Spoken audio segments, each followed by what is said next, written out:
بسم الله الرحمن الرحيم الحمد لله والصلاة والسلام على خير خلق الله وعلى آله وأصحابه أجمعين أما بعد. So now to continue inshallah, we're going to begin the next few lines with regards to the chapter of not the chapter but the masail connected to utensils. The masail connected to utensils. So generally after water the fuqaha mention utensils because water in the past was poured or carried in utensils, and from a utensil wudu was performed. So hence the mention of utensils after water. So the Shaykh says وجميع الأواني مباحة إلا آنية الذهب والفضة وما فيه شيء منها إلا اليسير من الفضة للحاجة. Okay, so the Shaykh says, when we're going to say, we said containers. جميع الأواني, awani plural of آنية, which is containers. So when we say containers, we're referring to containers, plates, spoons, cutlery, frames, everything that a person can use. Everything a person can use, his cell phone, door handles, these kind of things, everything that he can touch and he can use basically. That's broadly what we are referring to. So the Shaykh says that all kinds of things that can be used. Now we're not speaking of the thing itself, is it permissible? That we spoke of in the previous lesson. But we're speaking about, he says, referring to what the thing is made of. That's what it comprises of. He says that all utensils, I'm going to call it utensils, but it refers to everything that I mentioned. All utensils are mubah. All of them are permissible for usage, whatever it is made from. Except if it is made from gold or silver. Those utensils, frames, whatever, cutlery, all of that is haram to use if it's from gold or silver.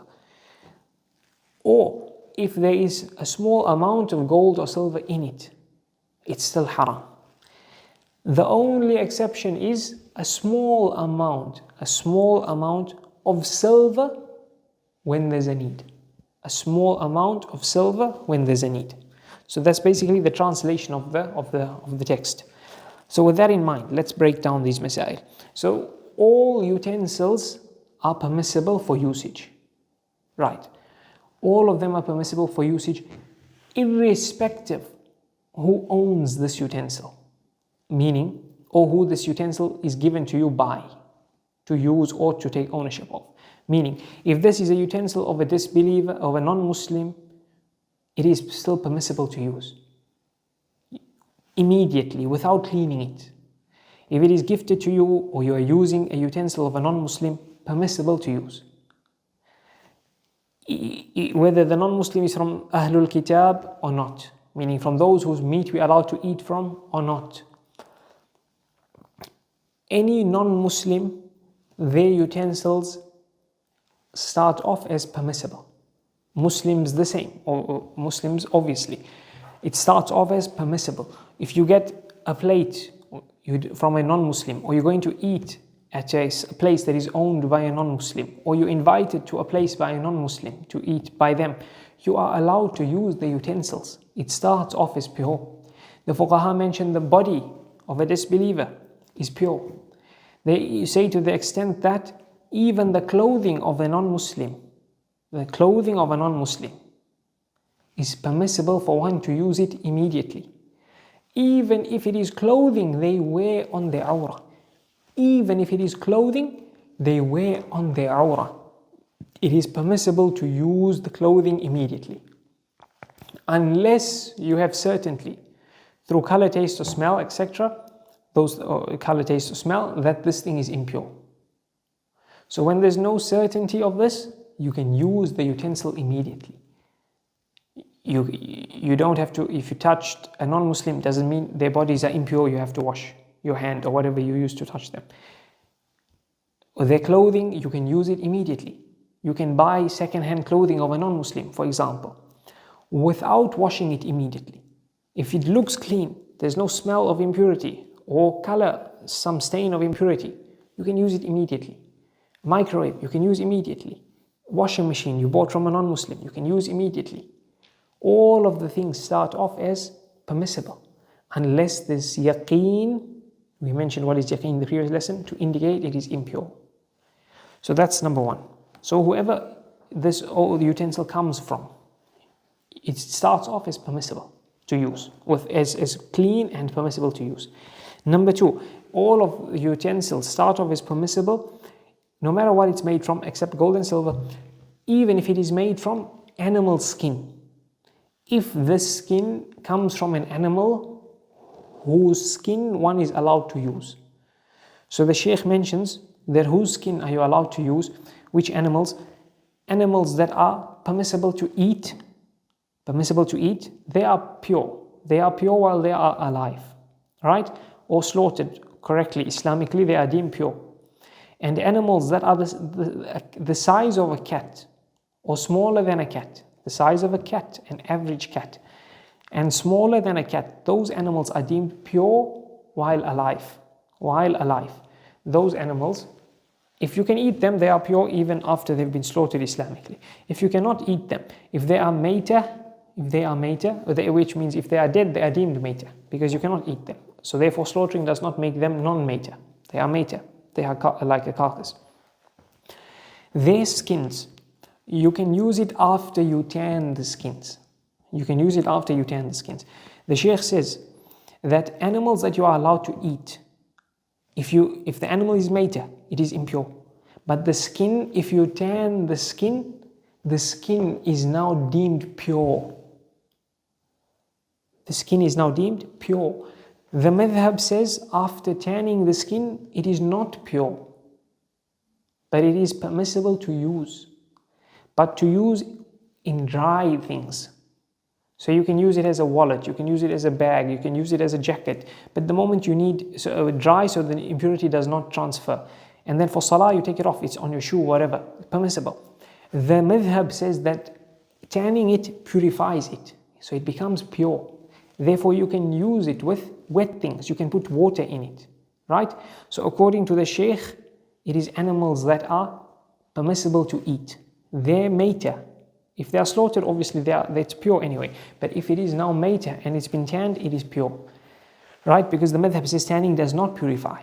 The second opinion in the madhab is that tanning purifies, which is what we mentioned that the Shaykh says. Not in this book, in other books. But the second opinion in the madhab, they go further and they say it purifies all animals that are deemed pure while alive. So it's all those animals that you can eat, or the size of a cat and smaller. Tanning purifies everything. And this is also Shaykh Taqiyuddin ibn Taymiyyah alayhi rahmatullah, he has two opinions. In some of his works, he mentions the opinion of the second opinion of the madhab. And in some of his works, he goes with what the Shaykh says. That animals that are pure while they are alive, not animals that are pure while they are alive, animals that you can eat while they are alive. Tanning purifies it. So this is an important mas'ala to know with regards to the skin. Because some of the fuqaha build the mas'ala on blood. They say if you divide an animal into three, the insides, there's blood connected to it. So it is impure. When it is maita, blood in general is impure. But let's say as maita, it is impure. Then there's outside of animals that are deemed pure while they are alive. Outside of the skin, there's no blood connected to it. So you can use the hair and whatever, the fur, the hair, etc., the wool, because there's no blood in it. They build it on blood. And then there's the barrier between the two, which is the skin. There's blood. So when you tan it, basically you want to remove the blood, the objective of the tanning. So then it purifies.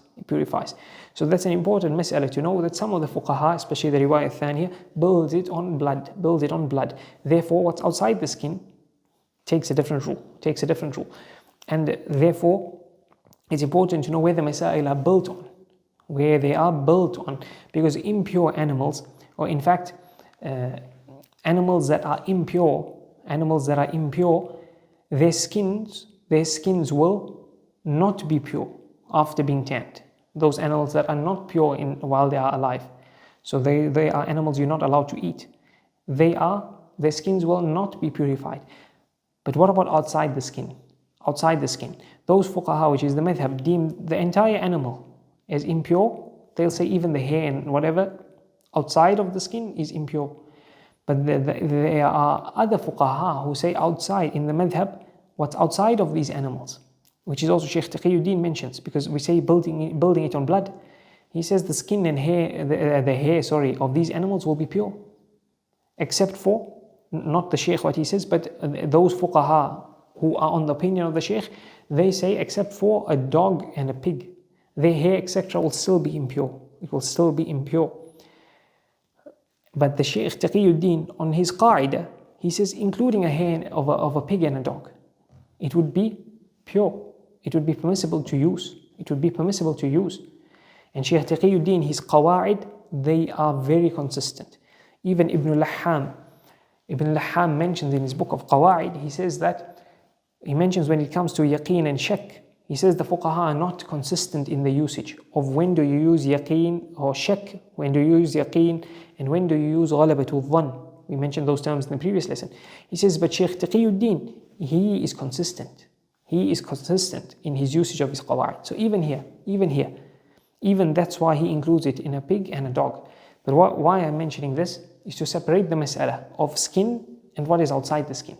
Just to know where the masail build from and where do they come from. So we said all utensils are permissible, whatever they are made of. With regards to skin, if it's from an alive animal, from an animal that is pure, and the Shaykh says an animal that is eaten when it is alive. The second riwayah thaniya is an animal that is pure while it is alive. Tanning purifies it. So other than gold or silver, if it is made from gold or silver, it is not permissible to use. It is not permissible to use. So when it comes to gold or silver, there is generally 3 usages of gold and silver. Number 1, if a person gets hold of gold and silver for qunya, meaning they kind of invest in gold or silver, whether actual gold or silver or jewelry. A person has it to store it, to sell it at some point. Either to sell immediately or to save, to use it as a form to keep the worth of his money, whichever the reason is. Then it is permissible for him to buy gold or silver. Even if it is not jewelry that's not permissible for the person to use, he can buy that jewelry. And that's with regards to qunya. Number 2 is zina, huli. The next situation is jewelry. Jewelry meaning beautification on the body. Beautification on the body. For that, the madhab says a lady can use gold or silver, whatever she wishes, as long as it is something that is generally the ladies of her society, they adorn with gold or silver in that manner. So she can wear bracelets, necklaces, rings, whatever. But now can she use, let's say, a handbag made with silver or gold in it? We say, do the ladies of that society use a handbag with gold or silver for beautification? No, if they don't, you cannot. Can she get a shoe with gold or silver? The same principle. If that's how ladies basically, they also have generally shoes with gold or silver in it, then we allow the lady. The man, according to the Shaykh, a man can use silver. With regards to gold or silver we're speaking, he can use as jewelry silver, that which generally men use as jewelry. So a watch, a ring, if they wear in their society, bracelet, necklace, whatever, he can use if it's made from silver. The madhab says only a ring made of silver a man is allowed to use. So that's what the Shaykh indicates to the second opinion, which I mentioned first. That's with regards to jewelry. The third situation is using gold or silver for anything else other than the first 2. So here, it is not permissible for a male or a female to use any of the awani, any utensil, or what takes the rule of utensil that is from gold or silver, or has any gold or silver in it, has any amount of gold or silver in it. So whether the gold or silver is used basically on the thing, or it's used to join the piece of the container together, if it's almost like almost resembling material that like knits, looks like it is knitting when you use cotton, and basically you knit with the cotton, if the gold or silver resembles that, whatever it is not permissible to use. If the gold or silver, it is not permissible to use if there's gold or silver in it, even a small amount, right? One situation, and that is, what about something that is gold plated? So the fuqaha, they call this tila. So in the past, the fuqaha, when they spoke of this plating, they refer to something different to what we do, what is done today in our time. They referred, when they had a utensil, then this utensil would basically, you take gold, you'd basically melt it down and then put your utensil in this gold. It will then gain this gold kind of color. But it is a proper amount of gold. You can actually like separate the two. That's how much gold is used. It's almost like this utensil is in a foil of gold. This is the tila the fuqaha refer to. This is not permissible. As for today's plating, some of the fuqaha say that since it's called plating, it has a resemblance to what the fuqaha mentioned, so we say haram. While others say no. Some of the other Hanbali fuqaha say no. They say that plating actually differs in our time. Gold is mixed with other things. And also it's such a small amount of gold that you would plate the thing with, that if you were to able to extract the gold, it would be so little, it wouldn't be worth anything. So on this opinion, they allow, you can use something that is gold plated. You can use something that is gold plated.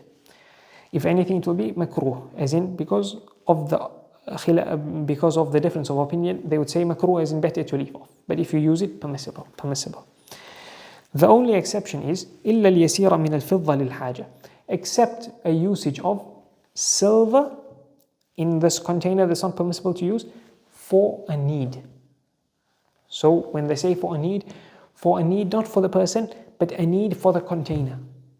For the container, number one. Number two, a need meaning other than decoration. So your container, your jug, your glass, your mug, whatever it is, it has a chip. It's broken, it's got a crack. So then the best way for you to basically fix this is by using something made of silver. So not to decorate this utensil with silver, but the best way to fix this thing would be, the best thing for the sake of the utensil would be to put something of silver there. Not gold, silver. And it's a small amount. Then there it is permissible. So even, for example, let's say you have a watch. Okay, a watch, you can use silver anyway for a meal. But let's say a pen or something, and the best option for the specific point of the pen would be some silver. You can use it. Or another utensil, a small amount of silver for the benefit of this thing, you can use silver. So we said a need. So we say a need like that. Also you can use, maybe we'll mention it in the chapter of zakah with regards to jewellery, when the fuqaha speak of it there, and that is a person's own need. A person himself, his own need for gold or silver. So the fuqaha mentioned like a tooth, the best, his tooth fell out, so he needs a false tooth. And the best option would be gold. So here is permissible. They also mention a nose. If a person needs a nose, his nose is cut off or whatever, and the best option would be gold, then he can use gold. Another option, for example, would be a need on a sword. The grip, for example, having a soft metal, so made from silver, you can use it. That actually connects to utensils. But for a person's own benefit on his body, if he needs gold or silver, then it's permissible as well. It is permissible as well. And then to end off, the hadith Rasulullah sallallahu alayhi wasallam said, this is the evidence, Rasulullah sallallahu alayhi wasallam said, do not drink in utensils from gold or silver, and don't eat in plates from gold or silver, because this usage of gold and silver is for non-Muslims in this world. As for Muslims, it is for them in the akhirah. So this hadith specifies eating and drinking, but we don't understand this hadith to mean the prohibition is only for eating and drinking. Rather, this way the hadith is phrased, there's a term for it in usul al-fiqh, but we won't mention that. We'll just try and loosely explain the meaning of it, and that is that what would be the most common usage for gold or silver? So we say utensils for eating and drinking, or at least at that time specifically. So Rasulullah sallallahu alayhi wasallam is saying to the people that your most common usage of things that might have gold or silver is to eat and drink. And even for that, you are not allowed to use gold or silver. So even for your most common thing. So things that are less common, then undoubtedly, for sure, these things will be haram if they are from gold or silver. That's how we understand the hadith. And we end there.